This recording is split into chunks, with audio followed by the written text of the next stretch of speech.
já jsem Dana a v dnešním krátkém videu vás naučím ušít takovýhle jednoduchý dárkový pytlíček, který určitě potěší stejně jako dárek, který do něj schováte.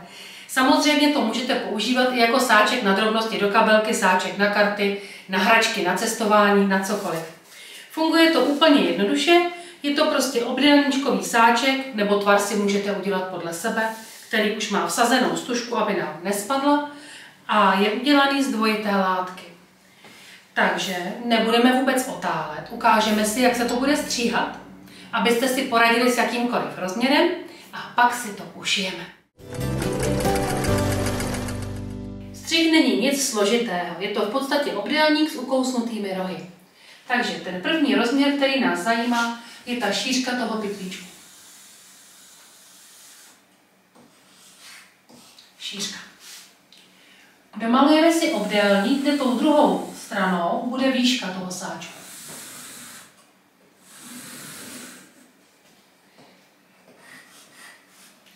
Pamatujte na to, že pokud do toho chcete dávat krabičku, knihu, flašku nebo cokoliv vás napadne, měřte tu věc vždycky v obvodu.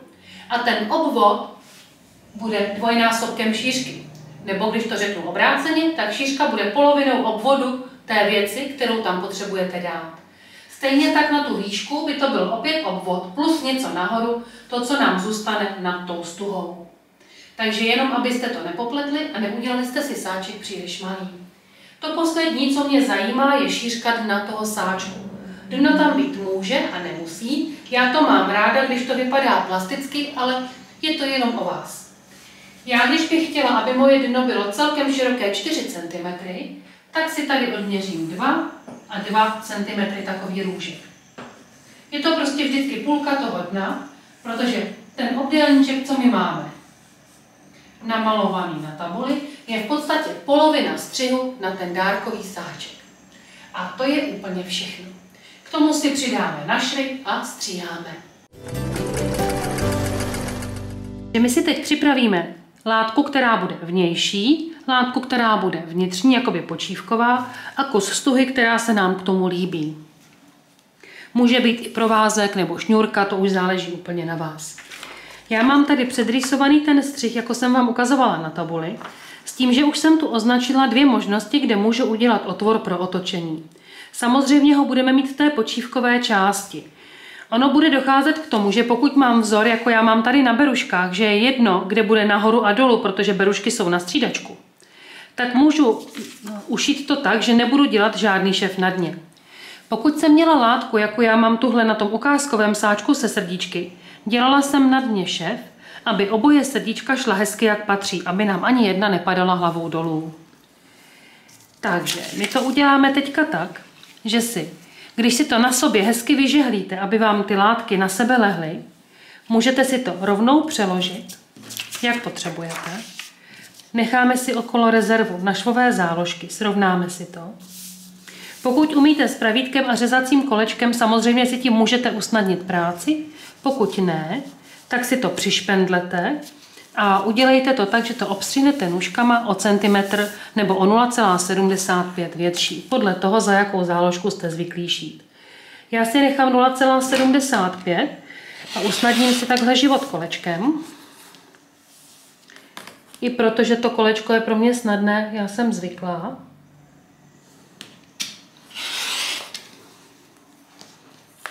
Je to rychlé.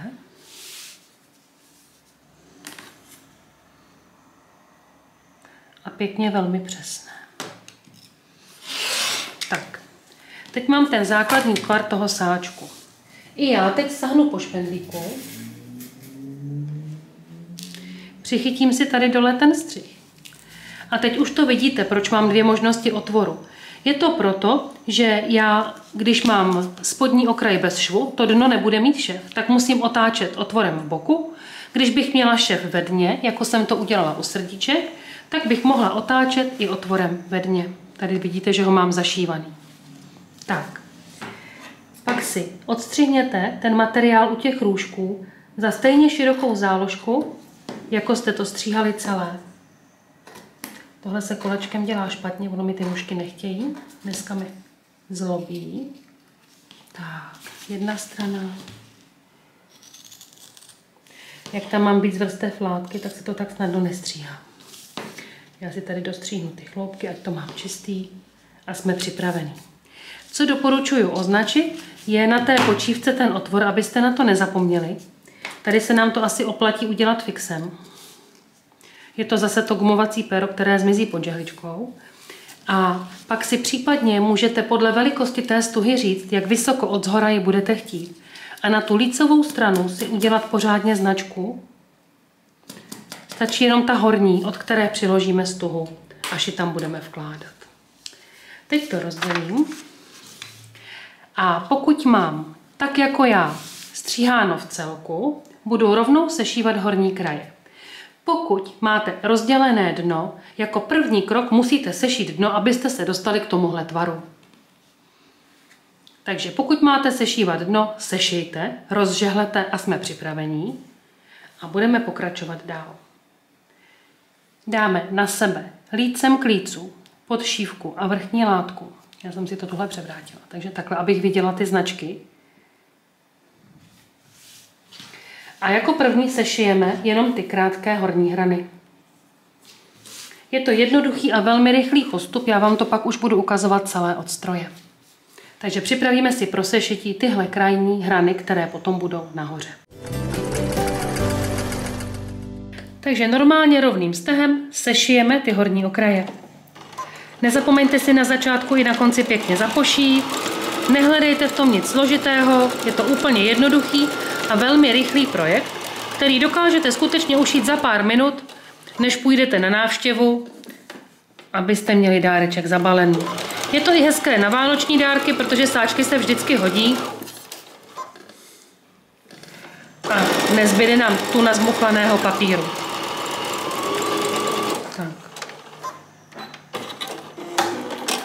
Já si je takhle od sebe rozdělím, vidíte? Máme sešité ty horní kraje. Teď uděláme takový ten kouzelný krok, kdo se mnou šijete déle, už to znáte. Sešijeme si švové záložky směrem do počívky. To znamená, sklopím si šev směrem do počívky. Ten šev si budu hezky roztahovat, pořád budu hlídat, aby byl v podšívce a tady ho za bodku, to znamená asi za 1 až 2 mm, ušiju. Zapošijeme zase normálně.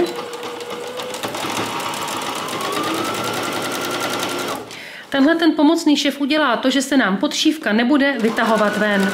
Bude ten horní okraj hezký, pevný a počívka vždycky schovaná z ostré hrany dovnitř. Pokud to máte takhle jako já, hned si tam přistrčte ten druhý, zase si ho sklopím pěkně do podšívky, přistrčím podpatku a můžu to udělat na jeden zátah.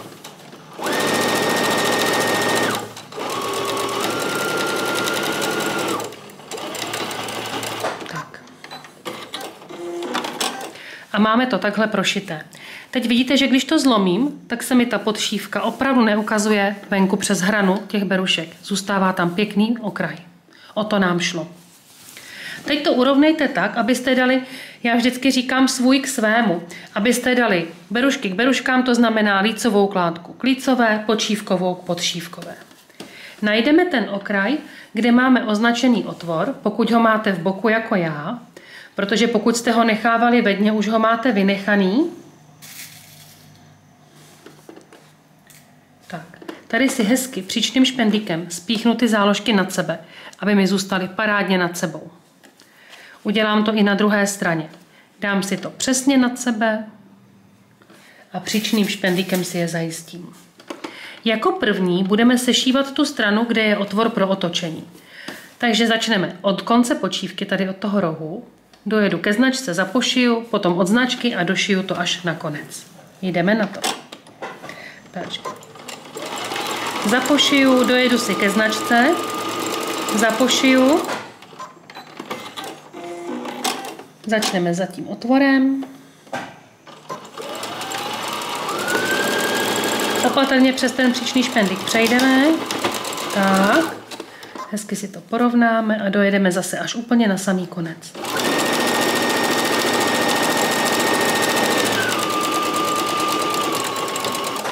Tím, že si první udělám tuhle stranu, už na otvor nemusím myslet, to je první výhoda. Druhá výhoda spočívá v tom, že my sem teď budeme vkládat tu stuhu pro to zavazování a když už mám druhou stranu sešitou, tak se mi tam stuha posléze nepřimotá. Já si ji prostě přeložím takhle na půl přiměřený kus stuhy, strčím ho mezi ty vrchní látky, normálně to tam takhle nacpěte, vůbec se toho nebojte. Tady mám tu značku, kterou jsme si udělali, dám si to od značky, urovnám to, aby to bylo hezké kolmé. Klidně si to tam zašpendlete. Jde o to, aby ta stuha tam byla přeložená, urovnaná a hezky zavřená. Dáme si do ní zase jeden příčný špendlík, aby se nám to neuteklo. Pokud je stuha hodně široká, klidně si dejte 2. A teď sešijeme celou tu stranu na jeden zátah. Jak tady děvčata hezky vždycky říkají, na drc. Tak, zapošijem a jedeme. Hezky si to držte narovnané. Přes tu stužku si couvněte, ať se vám nevytrhne. Jedeme dál a dojedeme až na konec té počívkové strany. Pořád si hlídejte, ať máte ty okraje nad sebou. Tím, že jsem to řízla najednou, tak je mám úplně perfektně stejné a není tam žádný problém. Teď nezapomenu vyndat ty pomocné špendličky a už nám chybí jenom odšít rohy. To udělám tak, že si oddělím tu látku od sebe. Podívejte. Takhle to urovnám. Udělám tam takovou jakoby hubinku. Je to prostě klasický příčný roh, jako je na dně na tašce. Pokud tady máte šev, bude šev nad švem. My je tam nemáme. A jenom na šířku patky nebo na šířku zvolené švové záložky odšijeme ty růžky toho dna. Jeden. Vidíte? Máme tam růžek. Teď to samé uděláme se všemi ostatními růžky. Jen si zkuste dát pozor, že když jsme dávali švovou záložku sem, tak tahle by měla jít taky tam. Když už se s tím mazlíme, tak ať to máme dokonalé.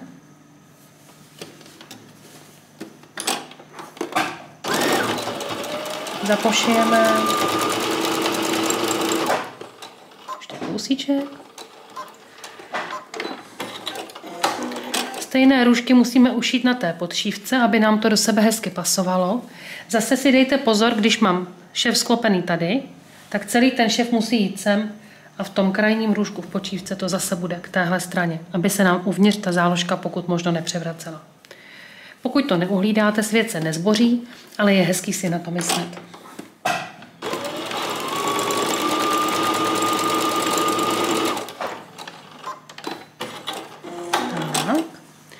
Chybí nám poslední růžek, zase si zkontrolujeme směr toho švu. Hezky to tu otevřeme, sklopíme si šev k jedné straně. Vidíte, že je to opravdu chvilička a už jsme úplně v cílové rovince. Zapošijeme. Tak. Teď mám sešité strany, odšité všechny růžky a otvorem pro otočení tam vlezu, když se mi to povede. Chytím si ty stuhy a obrátím si ten sáček ven. Tak, někdy si můžete pomoct, že ty stužky vytáhnete, ono to pomůže. Vidíte, že je máme krásně volný tím, že jsme je tam dávali, až když už to bylo bezpečné. Teď si tam prsty takhle hezky vyšťourněte ty růžky, vytlačte si je. Tak. Hlavně na tom sáčku, který bude vnější. Pořádně se do nich opřete, ať jsou hezký. Tak. A teď nám tady chybí zavřít ten otvůrek pro otočení. Urovnáme do něj všechny nitky, které z něj vylejzají. Ono občas tím, jak to otáčíme, se tam poslední steh povolí. Pečlivě to takhle urovnejte, zarýhněte, nebo si to přetáhněte přes hranu stolu, ono se to urovná.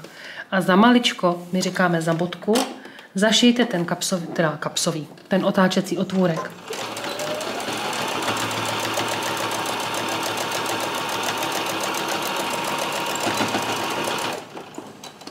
Odstřihneme. Tak, teď už si to jenom očistíme od konečků nití. Strčíme sáček počívkový do lícového. Vidíte? A jsme hotovi. Už jenom zavážeme mašly. Máme ušito, zavázáno a sáček je hotový. Můžete si ho pěkně přežehlit, případně třeba dozdobit krajíčkama. Fantazii se meze nekladou a věřím, že takovými sáčky si ušetříte spoustu schánění vhodných obalů a taky, že s tím uděláte velkou radost, protože se to dá používat opakovaně. Pokud vás šití se mnou dneska bavilo, tak nám klikněte na odběr, případně mi dejte like, napište mi do komentáře, jak vám to šlo a podívejte se na portál Šití s Danou, ať se dozvíte, co se můžete učit šít dalšího. Mějte se moc krásně a brzy na viděnou. Pokud se vám tohle video líbilo, anebo jste něčemu trošičku nerozuměli, tak jsem právě pro vás připravila online kurz šití pro začátečníky. Odkaz najdete v popisku pod videem. A co vás v kurzu čeká? Budeme šít od úplných začátků přes jednoduché výrobky až třeba k nákupní tašce. A navíc ke každému kurzu dostáváte vymazlený sešit. V tom sešitě najdete rozepsanou celou teorii. Všechny důležité informace, které si budeme říkat, tak tam najdete přehledně sepsané, spolu s krásnými obrázky, aby se vám to snadno připomnělo. A jestli je vám divný, co tu mám za krabici, tak tahle krabice povýší náš kurz ještě o jeden level. Uvnitř je všecko přehledně srovnané. Jsou tam balíčky pro jednotlivé lekce, ve kterých je nastřihaná látka, připravené nítě a prostě všechno, co budete potřebovat, aby se vám snadno šilo. Je to vlastně takový úvod do světa šití, takže klikněte!